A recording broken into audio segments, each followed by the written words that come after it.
quaffers and libationists, muddle a minty mixture of magic, consult the shadow of the monolith, and salute the fire orb at her nadir. Because it's time to talk Tull to me. Ding dong, ding dong, ding dong, ding dong.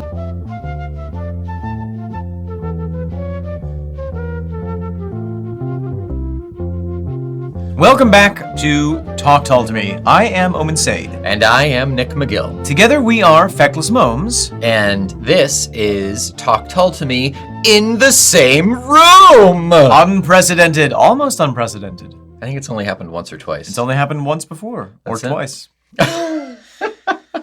So yeah, it's gonna be a little different quality, a little rougher record here, but please bear with us. We are doing a little experimentation. Omen is passing through upstate New York, and we will have an even more special one-room recording for you in a couple of weeks. We'll see how special it is. But right now, we are indeed here in the Feckless Momes Alpha Studio, or just outside of the Alpha Studio. Yeah, we're in the Beta Studio. Outside the booth, yeah. We're at the corner store. And here we are to talk Tull to you. So Nick, before we jump into today's song, do we have any business to report? I've got two things. First of all, we talked last week about the portative organ a lot. Yeah. And I was listening to a live album, the 1977 Manchester, UK album, I believe it was. All right. Where at the end of the track for A New Day Yesterday, Ian has John play a little of the portative organ, and there is some preamble and jocularity in between. Yeah, no doubt. So I'm going to play that for you right now. Nice. Right, this is a difficult song we're going to play now, so some of you want to go to the bathroom or round the back or something. And, we found these ancient drums. In fact, some of them are actually of medieval origin, including the tabor and the knacker. No, really, it might be pronounced naker, but we prefer to think of it as a knacker. And Barry will be playing his knackers in this song. Discreetly, of course, I'm sure you appreciate. Jesus Christ. Actually, the first time he showed up in this rig, you see, it's been an international tour, this one. We've just come down from Aberdeen. And I didn't believe he was going to actually wear this. I said to him, Barry, what are you going to wear underneath your kilt? It's 9 months now. And he said, well, why don't you have a look? So I lifted up the front and had a quick look, and I must tell you, it was gruesome. And as I looked at it, it grew some more. So I said, what is it? What do you call that, Barry, this thing hanging down? He said, that's my caber. Well, you know what you do with cabers, don't you? This is called Velvet Green, and David Palmer, who has been behind the group for many years, in a background capacity. In fact, he's been my full-time gardener, but no, he was actually a lecturer in composition at Trinity College of Music in London, and finally saw the light. He needed the bread as well, but he will be playing the portative pipe organ, this small thing here. Hey, Dave, let's hear a little now, shall we?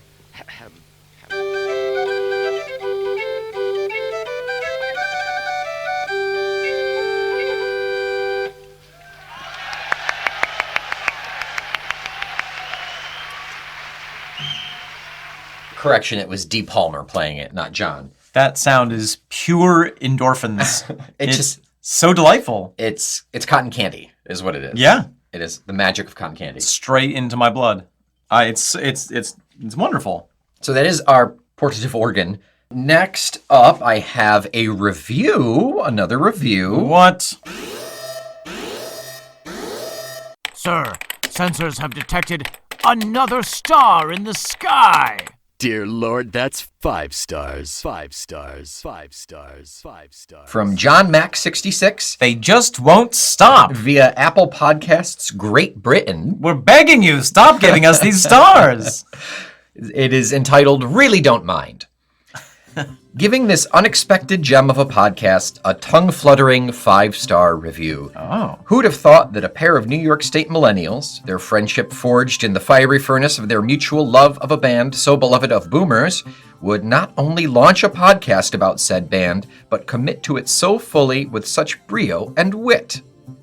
It warms a jaded Gen Xer's cockles. It really does. The uninformed speculation about British cultural... The uninformed speculation about British cultural references and subsequent addenda, I hardly knew her, are especially enjoyable. Great work, boys. Hope you keep it up.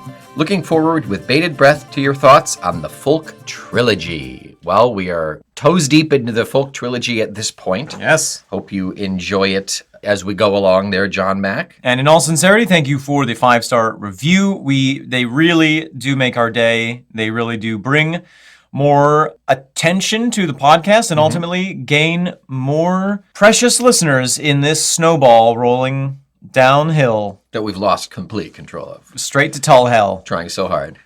Where we will melt. So thank you so much. Yeah, thank you so much, John Mack. Now I reckon it is time to discuss the song of the week. It's Ring Out Solstice Bells, otherwise known as Solstice Bells. Just Solstice Bells, yeah. A fun little note about this before we dive in. Chrysalis, the record company that Yes. Tull was under, they wanted a high-profile Christmas hit from the album, which everyone assumed Solstice Bells would be.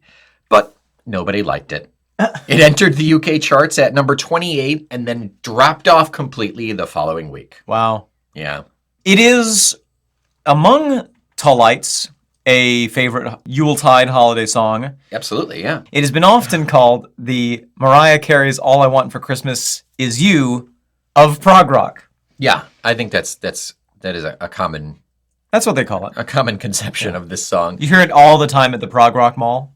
Yeah, it's a flute instead of that really high-pitched Mariah Carey sound. Exactly. Yeah, I get Exactly. it. I get it.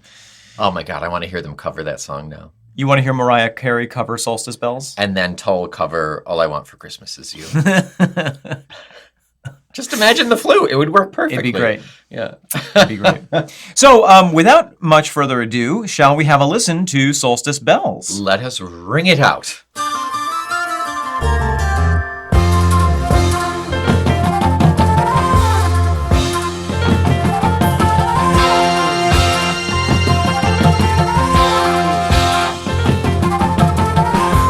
Well, there we have Solstice Bells, Nick. How do you feel?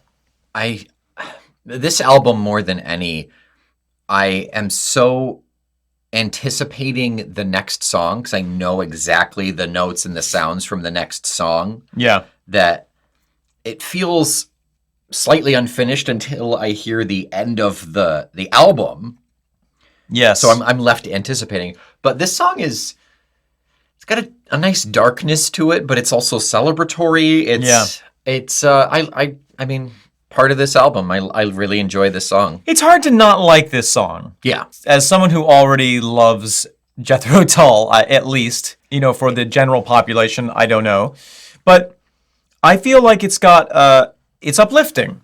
Although, now that I think about it, it is the most, of all the songs on the album, it is the one that least fits. Do you think that is because they were trying to achieve a directive that was being put on them from the outside rather than following their own pure artistic innovation? I do think so, yeah.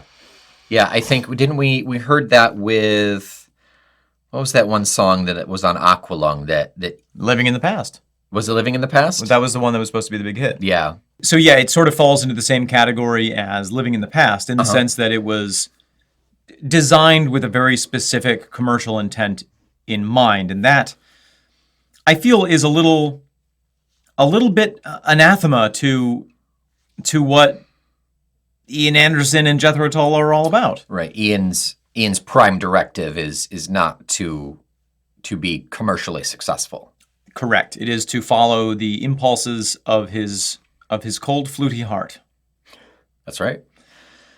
That being said, still a good song. It's fantastic. And, let's think about this as a Christmas song.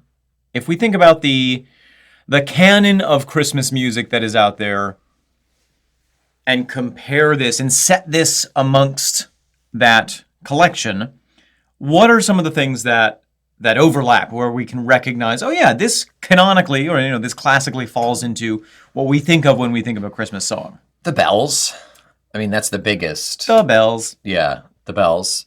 And it's funny when you see the video of them performing this song that we looked up on YouTube shortly so before good. recording, with all of its strange 1970s kaleidoscopic overlapping editing and weird camera angles. You see that they have a full orchestral bell setup, which must have been, I mean, I don't know how much they played this song on tour, but that must be an absolute beast to set up and break down. Because if you're not familiar with it, it looks like 17 giant hanging pipes that you whack with a mallet. Yeah. And they each have to hang independently so that they can reverberate. But they have a wonderful effect, and you do hear those in a lot of other Christmas songs. What else do we have? I mean, content-wise, A mention of mistletoe? tops, yeah. I mean, because it's about the solstice. It's not about Christmas. No, but Christmas isn't really about Christmas in a lot of songs. Well, yeah, I suppose. It's about the spirit, it's about the vibe, Yeah. as they say. But this is more about the ceremony, the process that is the holiday, as opposed to, oh, all I want for Christmas is you, I love you, look at the snow. That's true. So, right, so it has, along with the other content, I think that the standout typical Christmas song mentions are the mistletoe, Uh-huh. the bells, The bells, right? winter, we have one mention of winter, and the druids. Classic Christmas content. Yeah, I was gonna say name a druid, a Christmas song with a druid in it.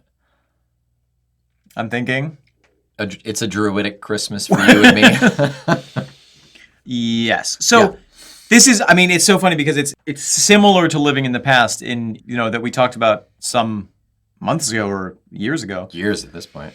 where Terry Ellis said, all right, Ian, time to write a hit. And he said, I'm going to write something in 5/4 time that no one can dance to. There's your hit. Writes it in an hour in his room at the Hilton in Boston, Massachusetts. And it was a hit. Yeah. And this is similar in the sense that, Terry Ellis said, Ian, we want a Christmas hit. He said, I'll put so many druids in it, you won't even be able to listen to it without drinking mead. And so it's obviously influenced heavily by the research that he was doing at the time and, what he was being influenced in terms of British tradition.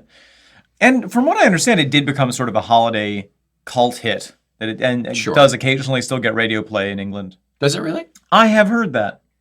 You've heard it played in England, or No, I've read that it can be heard played in England around Christmas.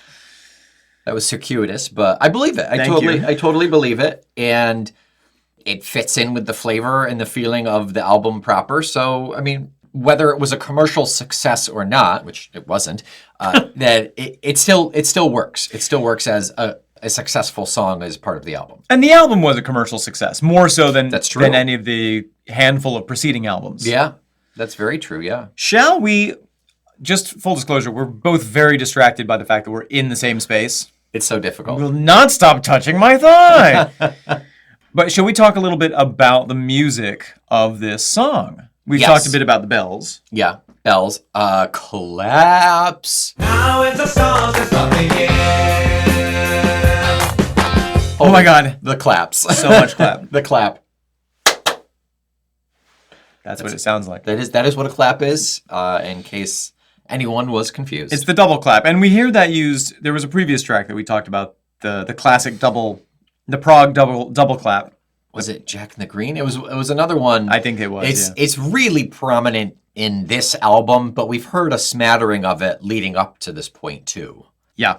I don't know why I love it so much. It just seems, I think from a modern perspective, it seems really silly in a way to me. It does. Especially because it's not like, it's just like two quick claps in a row. It almost feels like it's the clap setting on a synth. Yeah, exactly. The timing is so perfect. It's the exact same thing every single time that it's got to be just John going It might with his be keyboard. Yeah, or it might have been maybe they did record actual claps and then edited them in post.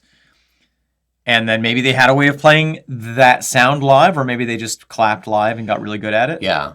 But there's something very funny about it. Yeah, it does have that kind of, for our generation, it comes off as that kind of Casio keyboard.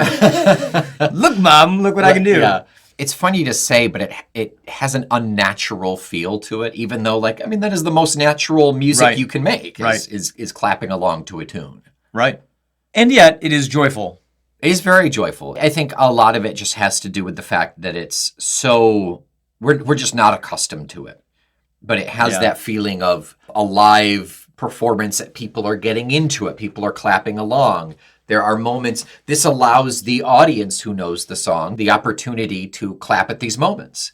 Yeah, totally. Yeah, it gives that kind of participation aspect to it if you have excellent timing and haven't had a drink in 12 years.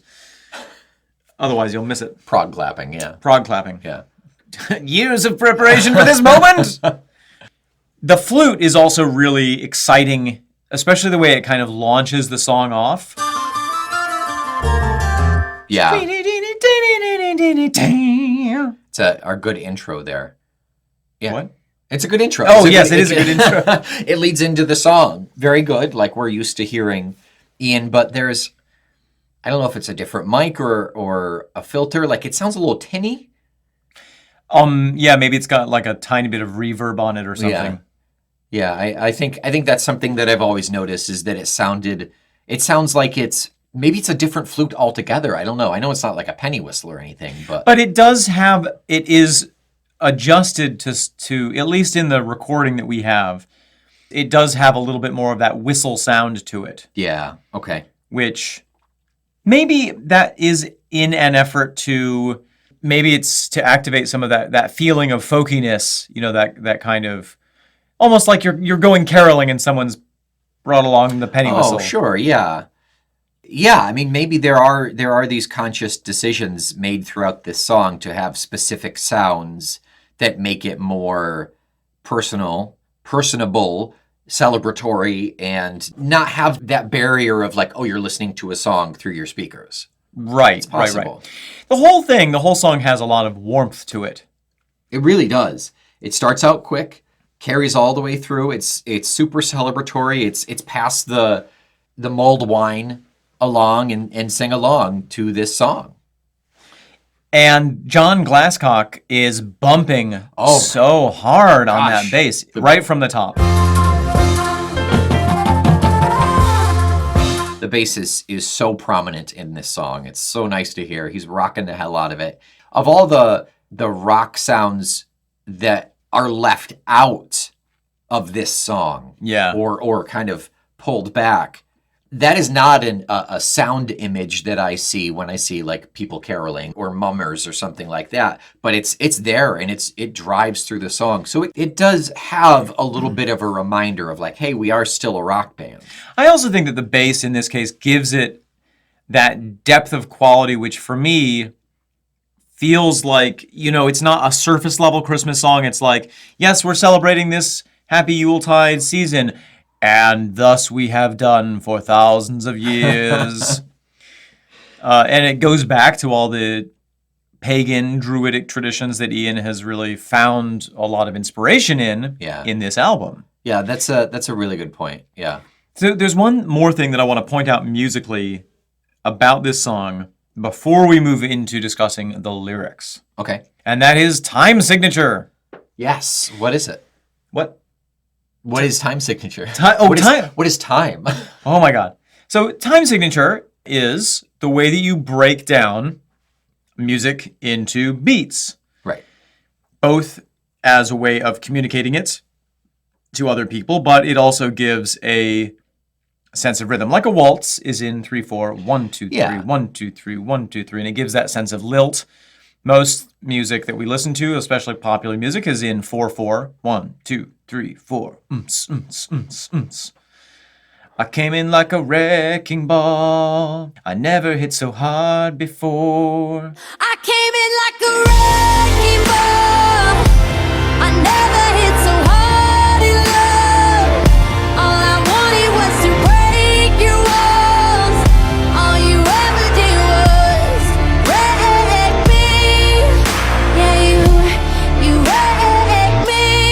4/4. Came in like a solstice bell. I came in like a solstice bell. Clang!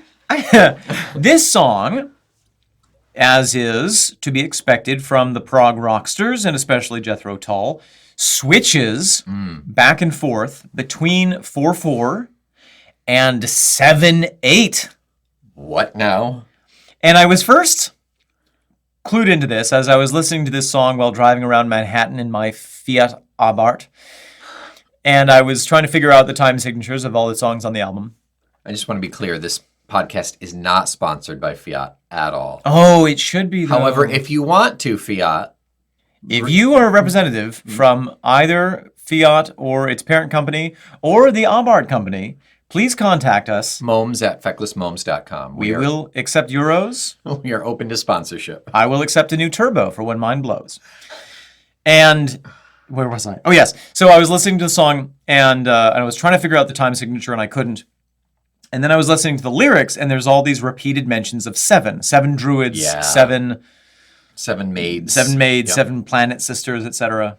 That was 7 maids move in 7 times. well, there it is. And Yeah. so I was like, oh, maybe Ian just gave me the answer. And so as I was counting it out, I realized that the verses are actually in 7/8. The verses, like the singing parts, are 7/8. 2, 3, 4, 5, 6, 7, 1, 2, 3, 4, 5, 6, 7, 1, 2, 3, 4, 5, 6, 7, 1, 2, 3, 4, 5, 6, 7, 1, 2, 3, 4, 5, 6, 7, 1, 2, 3, 4, 5, 6, 7, 1, 2, 3, 4, 5, 6, 7, 1, 2, 3, 4, 5. You are going to be so embarrassed when a musician writes in and says you are so wrong. No, I think it is. I feel strongly. I would not bet, money on it, but I feel strongly about it. All right. Okay. So where's the 4/4 come in then? Ring out solstice bells. Oh, the choruses. you're But saying. yes, but then Okay. there's how they transition between those two time signatures is a mystery to me. Yeah, I mean, it's a prog mystery is what it is. It's a progstery. Progs. It's a mystery as old as the standing stones themselves. So, Nick, let's talk about the lyrics.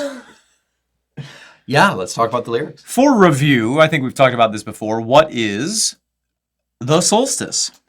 The solstice, we have a summer and a winter solstice. Or as they say in Italian, the solstice. Do they? No. Or is that, yeah, okay. It is the point when the sun is at its highest and lowest in the sky, meaning we have the most amount of sunlight or the least amount of sunlight, depending on the season. Right. So we have a winter solstice and a summer solstice. Not to be confused with the equinox, which in the autumn and the spring, equinox means equal night, so the day and night are the equal amount of hours. And all of this is because the Earth has a tilted axis. Send it back.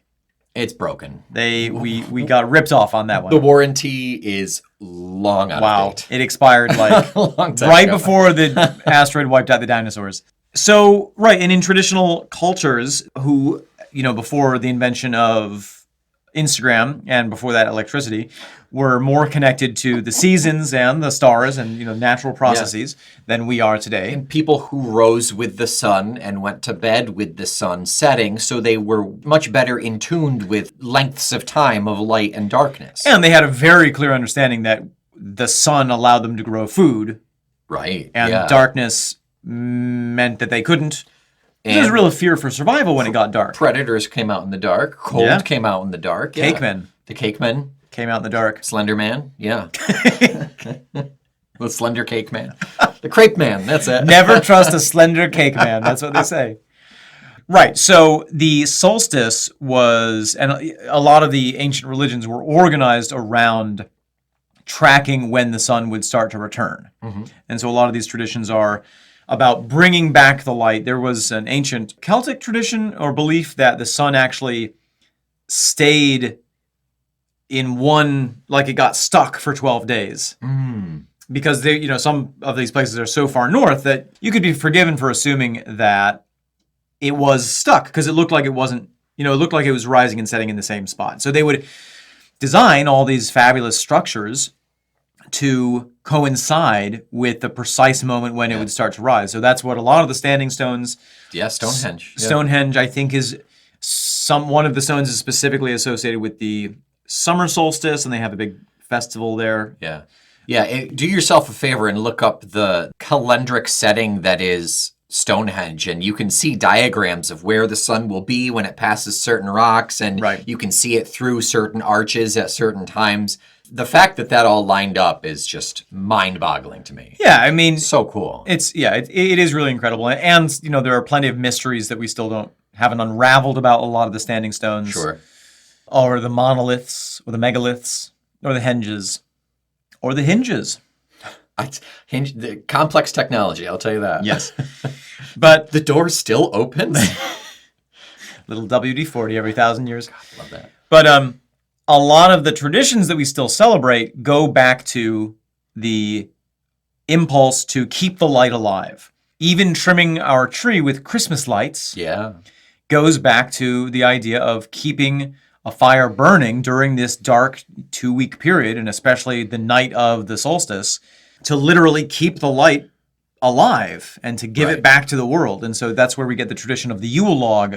Originally it was a log that you would soak in a mixture of water and oil so that it would burn slowly for a period of 14 days. Wow, yeah. That is the true basis of a lot of religion and tradition, is it was a practical thing that then got mystified and got kind of fancied up as the process was passed down from generation to generation. Ultimately, when the night is its longest, you don't want to lose that fire because you don't know if you're going to be able to start it again. You'll freeze to death in the darkness. Someone has to make sure that that fire keeps rolling. Years and generations go on, it is dedicated to a god or specific traditions. Exactly. And there are plenty of Celtic and Egyptian gods whose rebirth is around that time. And even though biblical tradition and Christian tradition firmly places the birth of Christ sometime in February, it's celebrated, not coincidentally, just after the solstice, because symbolically in Christianity it is the returning of the light to the world. Right. Yeah. Fun stuff. So, and I think there's something interesting with this song. If you contrast this song, which is ultimately sort of spiritual content, to some of Ian's musical critiques of the Catholic Church, this feels joyful and genuine. Yes. And this is one of the few Tull songs that isn't, completely suffused with the bitter tea of critique. Yeah, there is, no pun intended, there was a lightness to this song that we definitely don't get in a Christmas song. Right. So then if we look at the lyrics, the mention of mistletoe is very much associated with that, because mistletoe is green even in the darkest period of the year, and its fruits it's one of the only plants that has fruits at that time of year. Sure. Deadly poisonous, don't eat them. Don't eat them. But the ancient Druids would give this plant as a ceremonial gift and use it in their ceremonies. Yep. And it grows on the oak, hence the mention of the oak. Join together, kneel and mistletoe.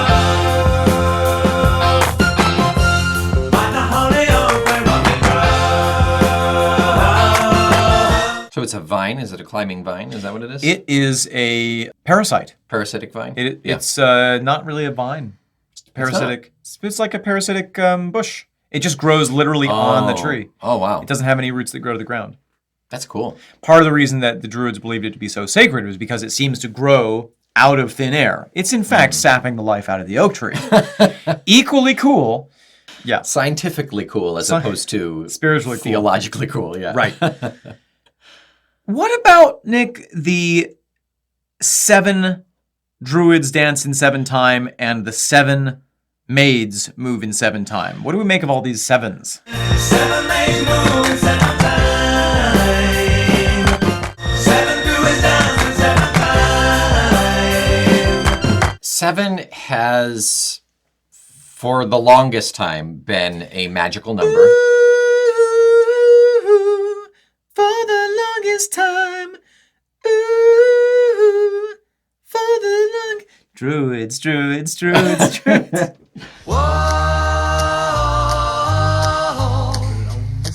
the longest time. Whoa, for the longest. It's been a long time since we've dropped in random song clips, but that's 2 today. Yeah, it's been a magical number. I mean, it's been attributed to mysticism and science. There are 6 colors in a rainbow, but because 7 is so significant, Isaac Newton added indigo. That's true. Not a real color. Right. That is just one example. There are... See, this is a tough one for me. I want to say that there are 7 other planets other than Earth. So the 7 maids, but Pluto was considered a planet back then. Yes, but for a long time we were not aware of the existence of Pluto. In 76? Well, but this is referring to Okay. traditional times. Okay, sure. So Sure, what you I'll have? take it. So the 7. I think you're right. I believe there are 7 heavenly bodies that you can see Mm-hmm. with the naked eye. The undressed eye. Well, speaking of naked bodies, there's also the 7 sisters, which is the Pleiades, which is a constellation. Are they naked? Are they naked? I mean, well, usually all Greek art is of nude women. Yeah, First that's of all, because it was painted by Western perverts. it's William Adolphe Bouguereau. So my immediate thought hearing the 7 maids was Yes. thinking of the 7 sisters, who were the Pleiades. They were the 7 daughters of Atlas and the sea nymph Pleione. Right. Born on Mount Selene. Like a lot of the constellations, either they were killed and honored and brought up into the sky, or they needed to escape gods trying to do nasty things to them, so they were turned into constellations. And the Pleiades in the northern hemisphere are prominently seen in the winter months. There it is. Yeah, Boom. there it is. So maybe it's that. Maybe they are dancing in the sky. I think that I'll buy that. Okay. I also think that, there is a certain celebratory quality to all of the solstice and equinox celebrations. Sure. And in some of these ancient festivals, I would like to imagine that there was dancing, and so I will. Everyone pause and imagine dancing in an ancient festival. Write in on a postcard. Let us know what you imagined. So, while it doesn't have the same implications as May Day and the fertility rituals, Sure. there is this sense of 7 maids move in 7 time, have the lads up ready in a line, that things are sort of pairing up in a predestined way, that Yeah. the planets are aligning with our own earthly existences and habits and desires, and that everything sort of becomes right with the world in this very organized way. Well, dancing practically also keeps you warm. Drinking at a celebration keeps you warm. I love that you're always thinking about the practicalities of it. That is one of the most fascinating things to me about tradition and religion is It all has a purpose. where it all came from. Yeah, that's true. That's true. Yeah, the seed. The seed yet to germ. Praise be to the distant sister sun. Again, that ties in with my thought of the celestial bodies, the planets or the sisters. Joyful as the silver planets run, 7 maids move in 7 time. Take me to the distance, just the sun. Joyful as the silver planets run. 7 maids move in 7 time. And because those 2 lines are one right after the other, joyful as the silver planets run, 7 maids move in 7 time. I am more and more inclined, as much as it pains me to agree with you about this. I do think that it has to do with the 7 visible planets, which Yeah. are Oh gosh. Mercury, Mars, Mars, Venus, Saturn, Saturn. Uranus, My whatness? your Wait, so now I lost count. Let's start again. Mercury, Mercury, Mars, Mars, Venus, Saturn, Saturn, Uranus, Jupiter, Jupiter, Neptune. Neptune. Nailed it. Hey, look at that. I've never been able to name those before. Teamwork. Now you'll never have to again. I never will. Yeah. So there's a sense of all being right in the universe. Yeah, things are lining up as they, whether you attribute it mystically or not. I mean, you can look at the sky the same time, the same night every year, and it's going to look identical. So you can set clocks to that. You can set tradition to that. You can set myth and story to that. And that is going back to these standing stone constructions. There's some fascinating. At Maeshowe Tomb in Orkney, Scotland, the last rays of the setting sun shine down a passage from the entrance to the inside wall and hit a particular mark at a particular time. Yeah, that's bonkers to me. Think how That's many bonkers. tombs they had to build before they got that one right.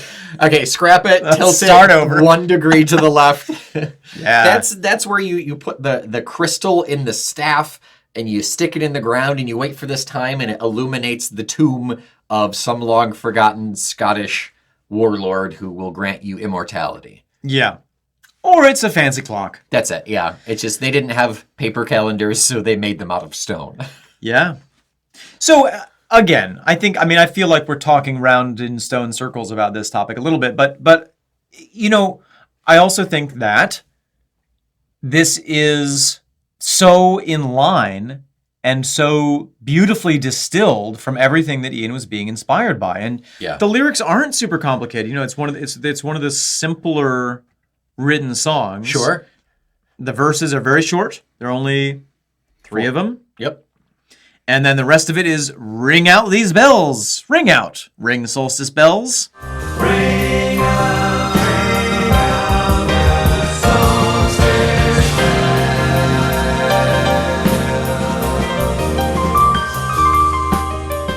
So it's, despite the backlog of historical meaning behind what we were just discussing, what it boils down to is it's a holiday, a winter holiday celebration. And I feel like Ian may have gotten Terry to put down in writing that he wanted a winter holiday song.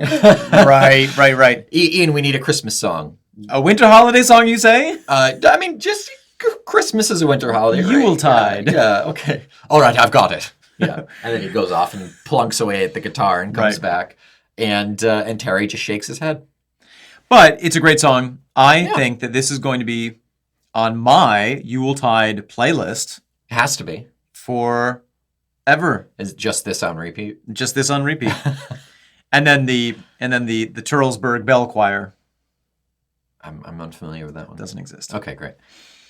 So, along with that discussion of Ian shoehorning druids into what Terry might have imagined to be a traditional Christmas song, Yeah. it is worth mentioning that the late 70s were positively rolling in novelty Christmas songs. Yeah. So I looked up the most notable Christmas songs from 1976, and I will read you their titles. Yes. Please. Lee Arnold, A Trucker's Christmas. He said, my home 20 is the North Pole. My handle's St. Nick. Okay, that sounds right. It was the big, I think, Smokey and the Bandit and all those. No, it was the CB one. I don't know. Yeah, Smokey was the it- Bandit. Was it? Yeah. Okay. And Convoy. That's the one I was thinking There was a of, big yeah. use of CB radios. Yeah. My parents had them. Yeah. I'm trying to remember their code names. I think my mom, someone was the goat. Your dad. That has to be your dad, right? I think it was my mom. I will ask them. The goat and the muskrat. Something like that, yeah. Okay, so that's a trucker themed, CB radio themed Christmas song. Okay, great. We have CB Santa Claus. Santa's down, you turn around, come back to CB Santa Claus. Okay, it is in the air at the time. Yeah. Yep, along with the pollution. Yep. Bionic Santa by Chris Hill. Ooh.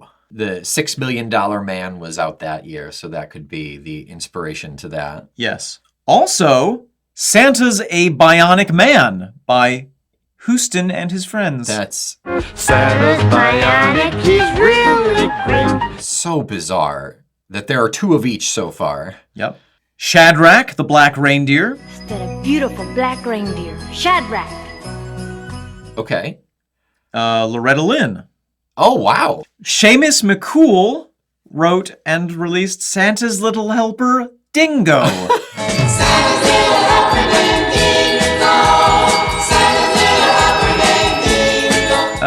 Yep. About Dingo the Elf. Classic. Good. The Sal Soul Orchestra, There's Someone Who's Knocking. There's someone who's knocking at my door. Squirrely Christmas by Shirley and Squirrely. Hey, Shirley, this is Squirrely. Want to sing a Christmas song? Sure, Squirrely. I'd love to. Yeah, me too. Dawn Van de Pitt, Christmas Isn't Christmas. Christmas isn't Christmas, 'cause I can't find my toys. Sort of a Mobius strip of a Christmas song there. Inspired by Ian Anderson, clearly. Yeah. So that's some of the other stuff. By that measure, Ian's song seems positively Very jolly. middle of the road. Yeah. Nick, anything else to say about Solstice Bells? I don't think so. I think we dug more into it than it ultimately deserved, but that is what we do here. I think we dug further into it than Ian Anderson did. Yes. Yeah. The song as a whole, I don't think warrants that type of historical background. That being said, we are the Feckless Momes at Talk Tull to Me, and what would we be doing if not that? I think that it is an elegant distillation of real historical impulses and traditions done up in an elegant and fluty bow. That is a great fancy way of rewording what I just said In a better way. You could write my cover letters for jobs from now on.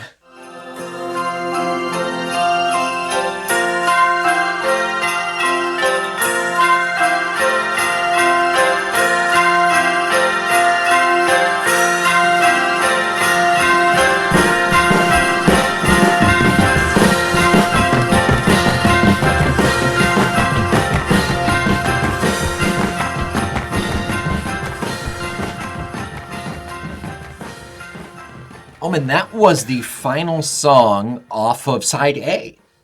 Was it really? Songs from the Wood, that's correct. Yeah. Yeah. Do you know off the top of your head what is coming next? Think about the end of this song. Dim dim dim dim dim dim dim dim. Any Christmas song, really. Dim dim dim dim dim dim dim dim dim dim dim dim. Which is Velvet Green. Yes. The second kinkiest song off the album. Is it? I've not looked at the lyrics on Velvet Green. Oh my goodness. Oh, this Nick. is terribly exciting. I might be doing that one solo. Yeah, I don't feel comfortable being with you. I'll tell you about it when you're older. Until next week, the best solstice present you could get us is a 5-star review. You don't need a Yule log to light the darkness. You need 5 stars. Who needs 7 sisters? We only need 5 sisters. You don't have to set fire to anything to impress us. All we need is that fire emoji in your review. And that's it. Our hearts are on fire when you send us a review and a positive rating on your podcatcher. Also, our hearts burst into a towering inferno when you subscribe to our Patreon. That's right. Patreon.com/TalkTullToMe. Join our lovely other patrons there, please and thank you. You get access to the Talk Tull with me and the Outtake Tull to Me at the $5 level, and you will be able to take part in discussions on what next for the Feckless Momes to do, what we can provide our sweet and lovely patrons. And you get the satisfaction of knowing that you... No. No. So until next week, I am the parasitic plant known as Nick McGill. I am the dancing maiden that is Omen Sade. We are the pair of standing stones waiting to be shone through that is Feckless Momes. And this is the cold, frigid celebration that is Talk Tull to Me. Nice. Oof.